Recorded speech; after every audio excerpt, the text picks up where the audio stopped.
The Galactic Council chamber hung suspended in the void of space, a massive crystalline structure that sparkled like a diamond against the backdrop of three colliding galaxies.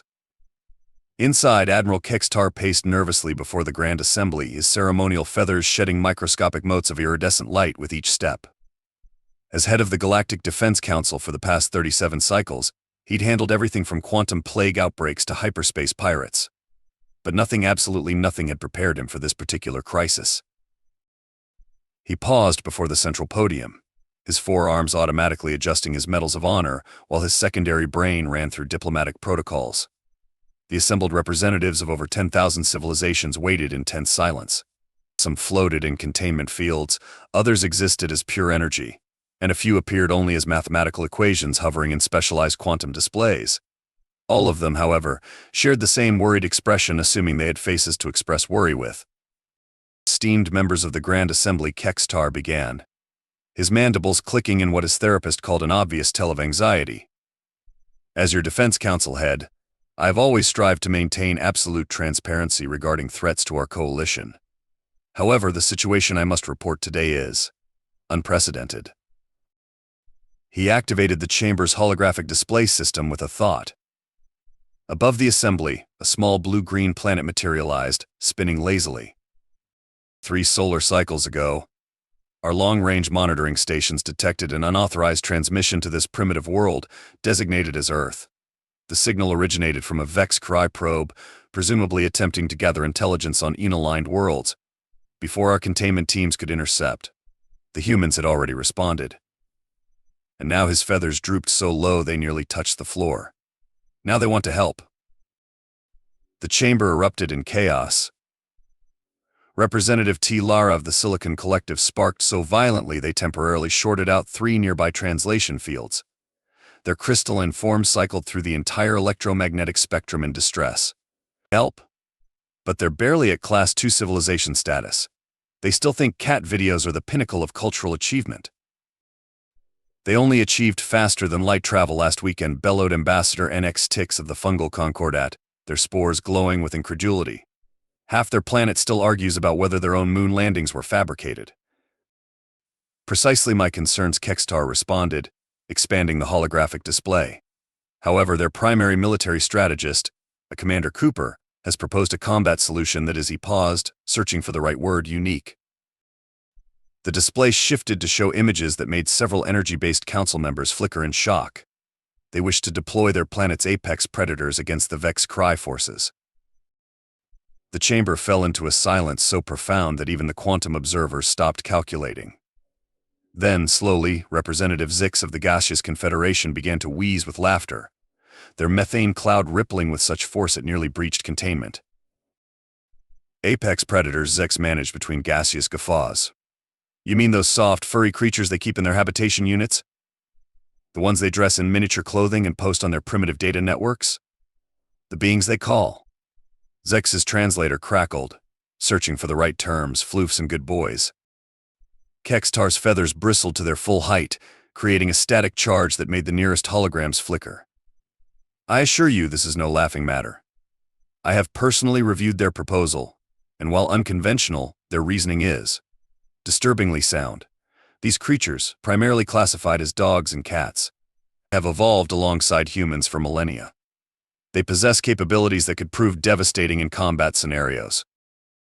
But they're so small, protested Representative Emerald of the Aquatic Leagues, their tentacles writhing in confusion. The smallest Vex'kri battle drone is larger than their largest dog specimen. Size matters not, Kex'tar quoted, immediately regretting borrowing the line from an ancient Earth entertainment transmission his research team had intercepted. Besides, have you seen what these cats do to laser pointers? The Vex'kri's primary weapons are plasma-based. A worried murmur swept through the council. They'd all seen the classified footage of Earth's pets in action.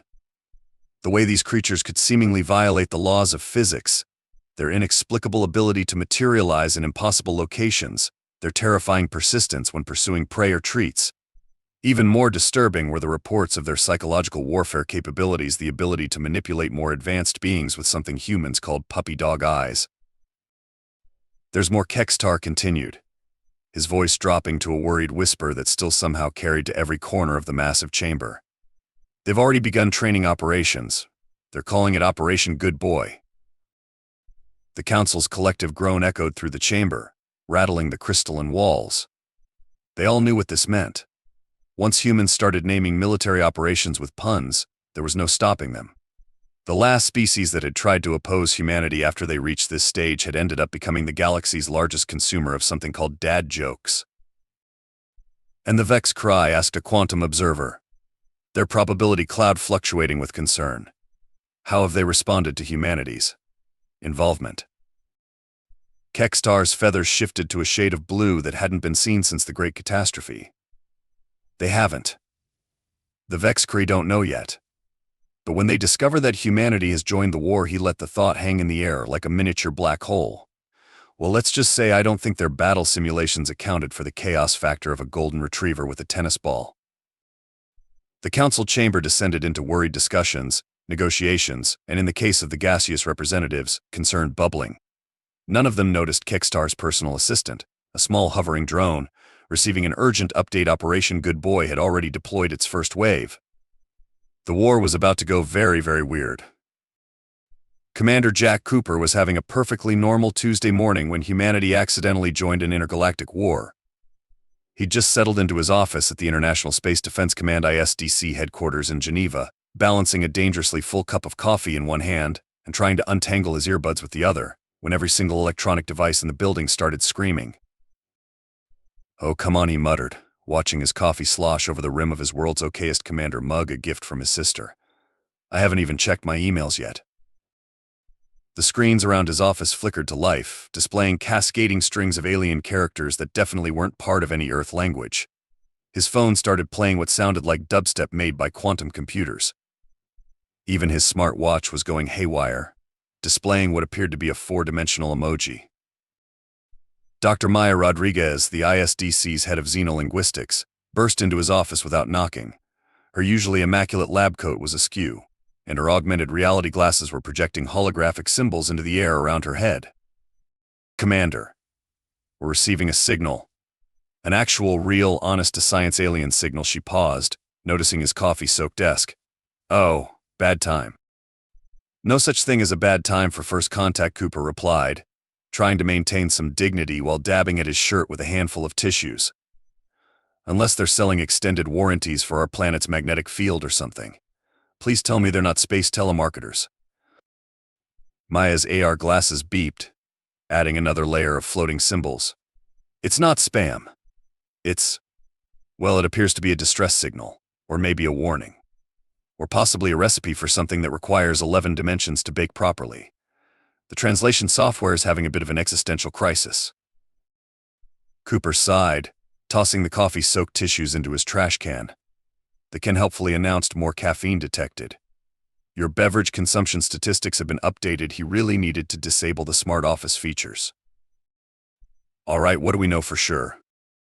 "The signal originated from approximately 1,500 light-years away, but it's being transmitted through some kind of faster-than-light communication network. The encryption is unlike anything we've ever seen. It took our quantum computers 3 whole milliseconds to crack it." "That's concerning." "Oh, it gets better," Maya continued, her glasses now projecting what looked like a galactic version of PowerPoint. "The message contains detailed technical specifications for something they call a universal translator, and they included assembly instructions in the form of interpretive dance." Cooper stared at the holographic display, watching as mathematical formulas twisted themselves into choreographed movements. "Please tell me you're joking." "I wish. Apparently this species communicates partially through synchronized movement. Their version of hello world is a little shuffle step followed by jazz hands." Before Cooper could process this information, his office door burst open again. This time it was Dr. Marcus Chen, head of xenotechnology, clutching a tablet that was emanating a soft purring sound. "We built it," he announced, holding up what looked like a cross between a smartphone and a lava lamp. "The translator. It actually works." What? How long was I dealing with my coffee spill?" 12 minutes, Maya supplied helpfully. "The quantum fabricators were very excited about the project. I think they're fans of dance." The device in Marcus's hands gurgled happily and began to glow. A voice emerged from it, speaking in what sounded like every language at once. and none of them simultaneously. Greetings, primitive but oddly charming species. We couldn't help but notice you've recently mastered faster-than-light travel. Would you be interested in joining an intergalactic war? Cooper looked at his empty coffee mug, then at the purring translator, then back at his mug. I'm going to need more coffee for this. Excellent, the translator burbled. We'll take that as a yes. Welcome to the coalition. Please note that membership benefits do not include dental. What followed was a rapid-fire explanation of a conflict that had apparently been raging across 13 spiral arms of the galaxy for the past 3 centuries. The Vex'kri Empire, a species that had evolved from what sounded like angry mathematical concepts, had been attempting to impose their idea of order on the galaxy. This primarily involved making everyone solve complex equations before being allowed to do anything, including ordering space coffee. So let me get this straight, Cooper said, after his third emergency cup of coffee. You want Earth to join your coalition against an empire of mathematical perfectionists who hate fun. Correct. Your species' well-documented ability to cause chaos and confusion on a planetary scale would be most valuable.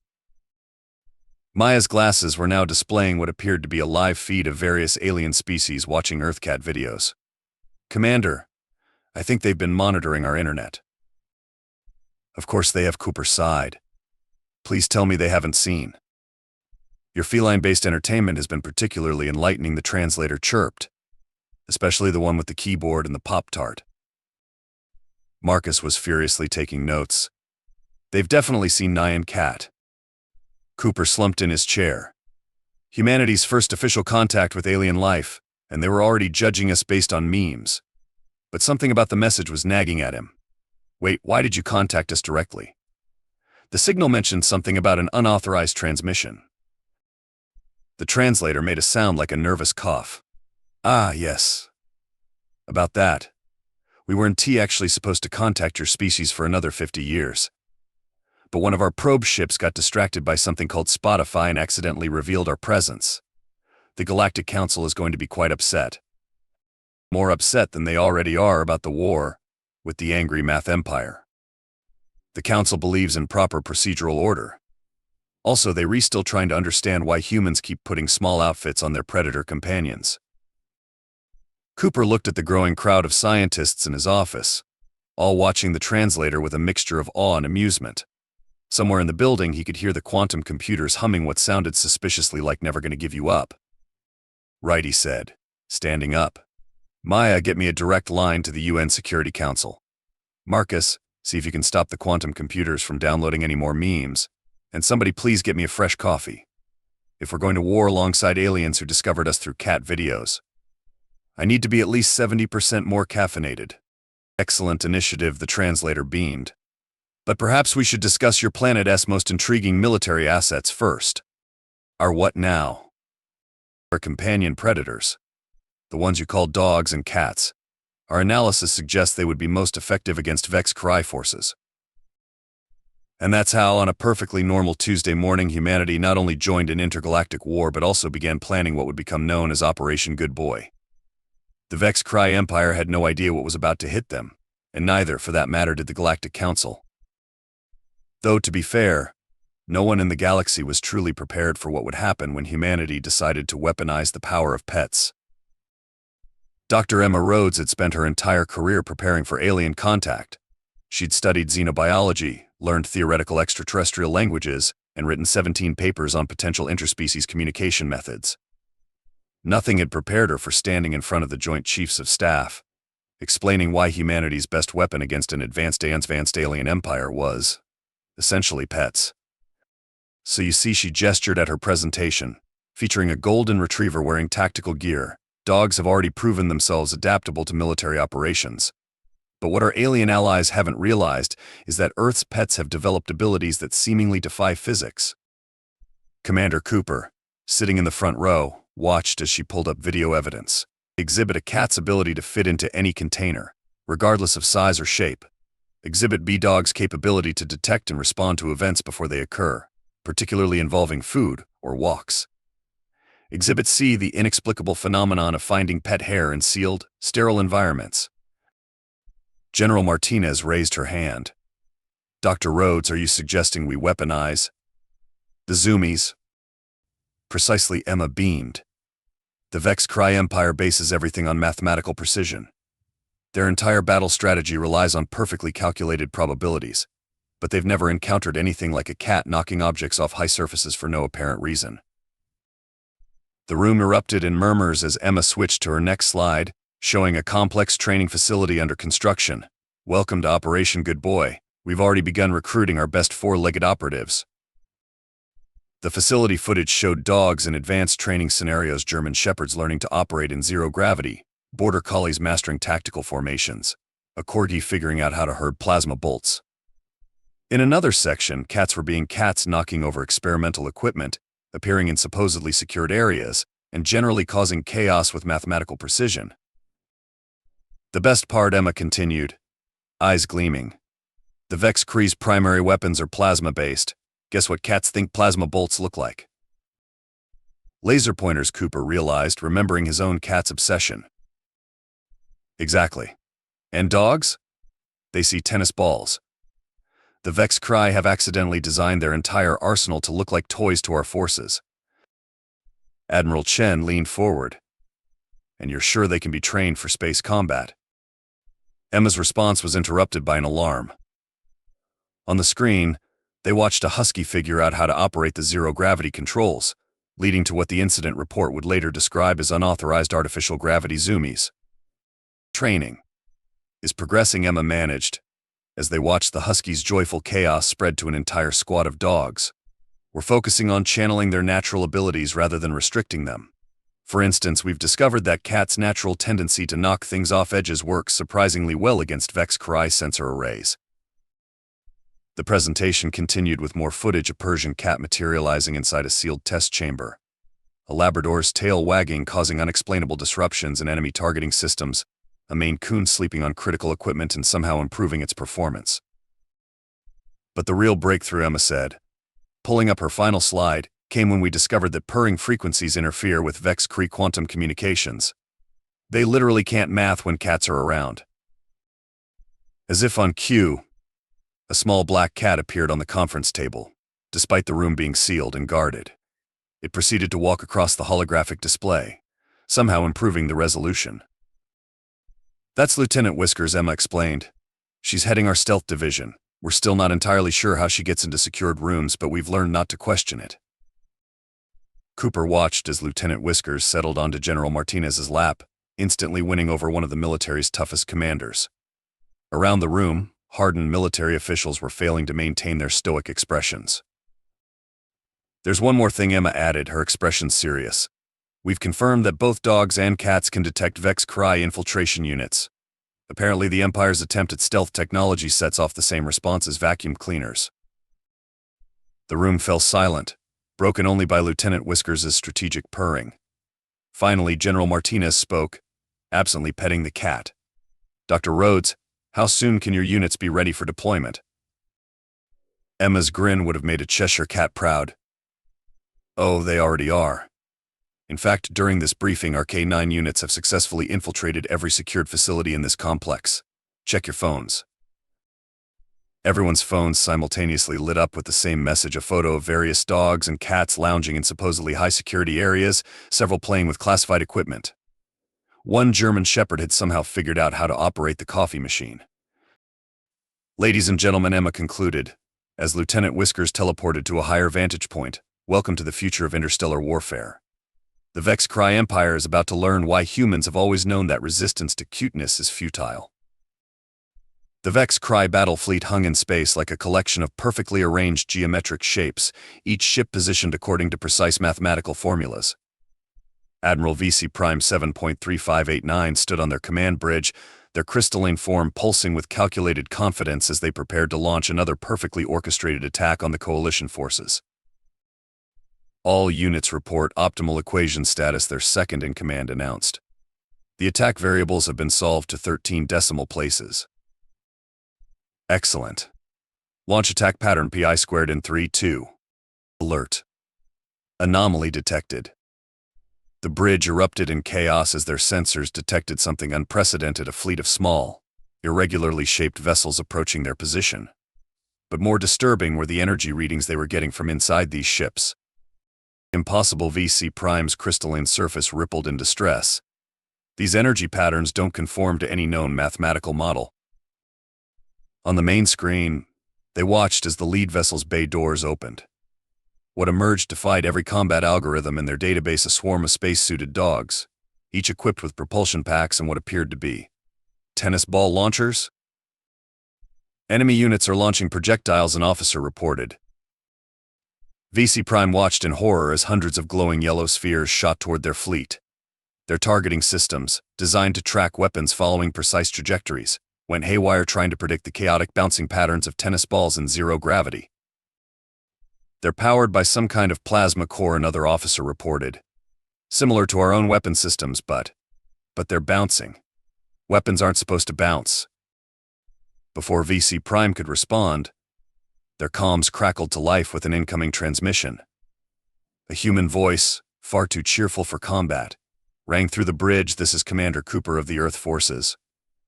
I believe the phrase you're looking for is fetch."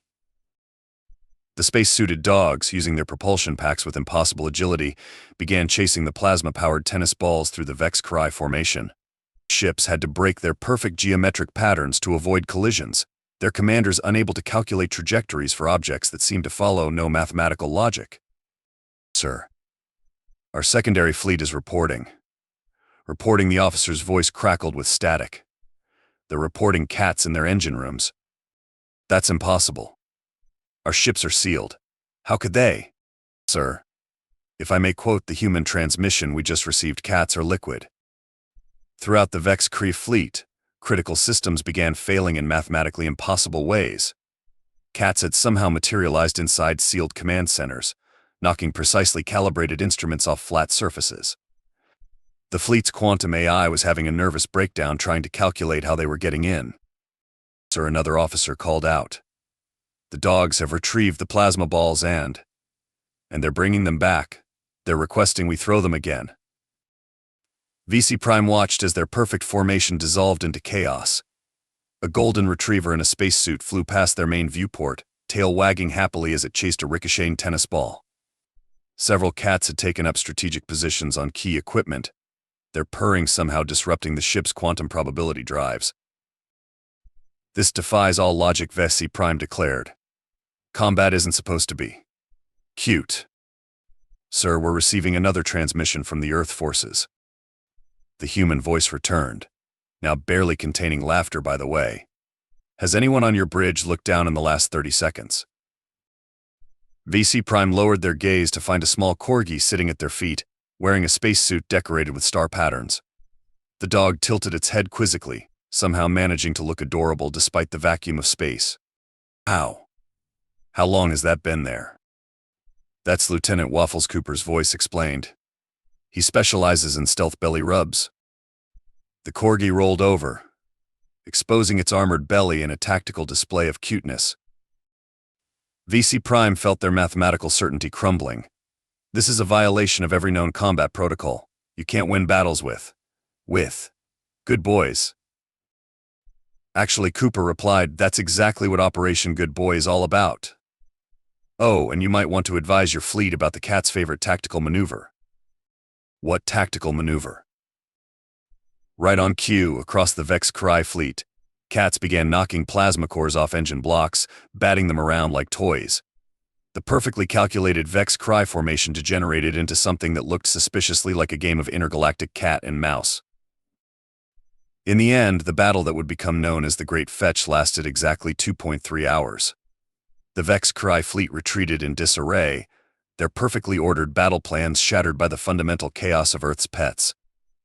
Lieutenant Waffles received a field promotion for his belly rub campaign, and the cats acted like nothing unusual had happened at all. Back on the Earth Command ship, Cooper sent a message to Dr. Rhodes: "Operation Good Boy, Phase 1 complete. Though we might need to requisition more tennis balls." The response came back immediately: "Already done. Also, please inform Admiral VC Prime that Lieutenant Whiskers left them a gift in their quantum calculator. It's traditional. Deep within the Vex'kri Empire's primary research facility."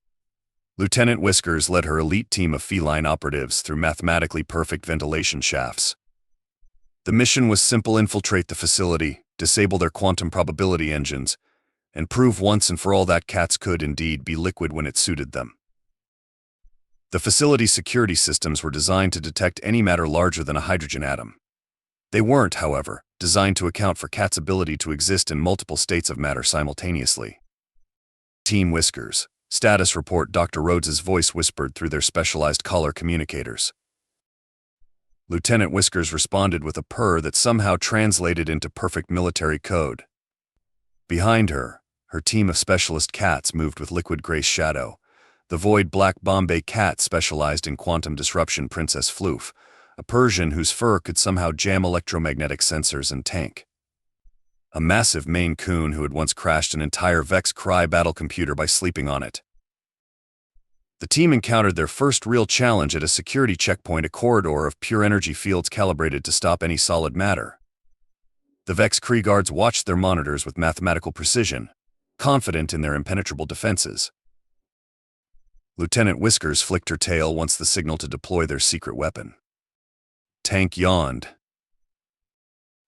The quantum fluctuation caused by a Maine Coon's casual disregard for physics temporarily disrupted the energy fields. In that microsecond of confusion, the entire feline team simply flowed through the barrier, their matter existing in a state that would have given Einstein a headache. Impossible, one of the guards shouted, their crystalline form vibrating in distress. The probability of penetrating that field is exactly 0. You clearly haven't owned cats, Cooper's voice crackled through their comms. They consider mathematical impossibility a personal challenge. The team proceeded deeper into the facility, encountering increasingly desperate security measures. Laser grids were treated as toys. Motion sensors were baffled by the cat's ability to be simultaneously moving and napping. One particularly advanced AI had a complete breakdown trying to calculate how Princess Floof could fit into a container 1/3 her size. They reached the central quantum core, where the Vex'kri's most powerful probability engine hummed with mathematical perfection. Lieutenant Whiskers took one look at the gleaming machine, calculated the exact spot that would cause maximum chaos, and did what cats do best. She knocked a quantum stabilizer off the edge. The chain reaction was spectacular. As the stabilizer fell, somehow taking longer than physics said it should, Shadow positioned himself on the main control panel, initiating what scientists would later term quantum purring. Princess Floof shed strategically, her fur somehow appearing inside sealed quantum chambers. Tank simply found the warmest spot on the most critical component and went to sleep. Alarms blared as the probability engine tried to calculate the odds of everything happening at once. The Vex'kri scientists rushed in, only to find their perfect machine being used as an oversized cat tree. "This is madness," the facility director screamed. "You can't just ignore the laws of physics." Lieutenant Whiskers responded by knocking another stabilizer off the edge, somehow causing it to fall upward. Actually, Dr. Rhodes's voice came through clearly now that the quantum interference was disrupted by purring. "We've discovered that cats don't ignore physics, they negotiate with it. Rather successfully, I might add." The facility's defenses crumbled as the feline squad deployed their ultimate weapon, being completely ordinary cats. Tank continued napping, somehow causing quantum entanglement by pure force of Floof. Princess Floof discovered that batting at the holographic displays made them display cat videos. Shadow existed in multiple states simultaneously, thoroughly disproving Schrödinger's theories. And Lieutenant Whiskers, in a move that would be studied by military strategists for decades, jumped into an empty box that hadn't been there a moment before, and refused to leave until the facility surrendered. The operation was over in minutes. The Vex'kri's most secure facility, defended by impossibly complex mathematical equations, had been defeated by the simple fact that cats consider physics more of a suggestion than a law. As coalition forces secured the facility, Commander Cooper received one final transmission from Lieutenant Whiskers, a single purr that somehow translated to "mission accomplished." "Now feed me." Back at Earth Command, Dr. Rhodes updated the official mission log: Operation Liquid Cat successful. Though we're still not entirely sure how they did it. But then again, no one has ever really known how cats do anything. She looked down at her desk where Lieutenant Whiskers had somehow already returned, despite being 12 light-years away moments ago. The cat gave her a slow blink and began grooming herself, the picture of innocence. Should I even ask how you got back so fast? Lieutenant Whiskers' only response was to knock Dr. Rhodes's coffee mug closer to the edge of the desk, proving once again that some mysteries of the universe are best left to cats. The final battle of the Vex'kri War wasn't fought with advanced weapons or complex strategies. It was decided by a Corgi in a bow tie. The Vex'kri Supreme Command had gathered their remaining forces for one last stand at their capital system. Their fleet arranged itself in a perfect dodecahedron formation, every ship positioned according to the golden ratio. Supreme Commander Vex'kri Alpha stood on their flagship's bridge, convinced that they had finally calculated a defense against Earth's peculiar warfare. We've protected every system against both solid and liquid matter, they announced. No cat can possibly. A small orange Corgi materialized on their command console. Hi, I'm Ambassador Pancake, the translator on the Corgi's bow tie chirped. Would you like to discuss the terms of your surrender? I brought cookies. The Supreme Commander's crystalline form flickered in distress. How? Our shields. Oh, those Pancake tilted his head adorably. My friend Lieutenant Whiskers says they're more like guidelines, really. As if summoned, the notorious feline appeared on a nearby quantum computer, somehow managing to look smug while batting at the holographic displays. The ship's AI immediately began playing cat videos. Commander Cooper's voice came through the comms. Your empire has two choices. Surrender now, or we release the rest of the therapy dogs. They've all been told you've had a rough day and need cheering up. Vex'kri Alpha watched in horror as their sensor arrays detected hundreds of approaching vessels, each carrying what their computers identified as very good boys and girls. You wouldn't dare. Ambassador Pancake, show them tactical maneuver belly rub. The Corgi rolled over, stubby legs in the air, radiating such concentrated cuteness that 3 Vex'kri officers immediately defected to pet him. This is psychological warfare, Vex'kri Alpha protested. Actually, Dr. Rhodes's voice joined the channel. It's more like psychological welfare. By the way, how are your ship's gravity generators handling the synchronized zoomies? Throughout the Vex'kri fleet, carefully calibrated systems were failing as dogs in spacesuits engaged in coordinated displays of joy. Cats appeared in impossible places, knocking precisely arranged equipment slightly to the left. A team of huskies had somehow taught the fleet's quantum AI to play fetch. The final blow came when Ambassador Pancake deployed their secret weapon, puppy dog eyes. Would you like to surrender now? Pancake asked. You look like you could use a hug. And maybe some belly rubs. Belly rubs make everything better. Vex'kri Alpha looked at their crumbling empire, their perfect mathematical order descending into adorable chaos. How? How did you defeat our most advanced technology with? With love, Cooper replied simply. Also treats, mostly treats. The surrender ceremony was unconventional. Instead of signing treaties, the Vex'kri leadership received personal therapy dogs. Lieutenant Whiskers supervised from various quantum states, occasionally knocking important documents slightly askew just to maintain her reputation. In the aftermath, the galaxy changed. The Vex'kri discovered that patting dogs was more satisfying than solving equations. Cats were officially classified as a state of matter. The Galactic Council established a department of good boys and girls, headed by Ambassador Pancake, who insisted on casual Fridays and unlimited treats. Back on Earth, Commander Cooper sat in his office, watching security footage of dogs teaching former Vex'kri warriors to play frisbee. Dr. Rhodes entered, carrying reports of cats spontaneously appearing across 3 galaxies. You know, Cooper mused, when we joined this war, I didn't expect to win it with cuddles. The best victories, Rhodes replied, are the ones that end with more love in the universe. Also, Lieutenant Whiskers wants a raise.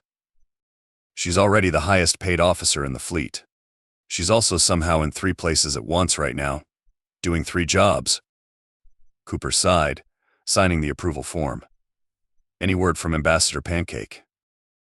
The Galactic Council is eating out of his paw. Literally. He convinced them to install fire hydrants in the diplomatic quarter. As they talked, somewhere in the galaxy, a former Vex'kri mathematician was learning to play fetch. On their desk sat a small plaque that read, "The universe runs on physics, but physics runs on cat logic." And in the great cosmic dance, Earth's pets had proven that sometimes the best way to win a war wasn't with force or fear, but with wagging tails and purring hearts. Though nobody ever did figure out how the cats got everywhere. Some mysteries, after all, are best left to quantum physics and treats.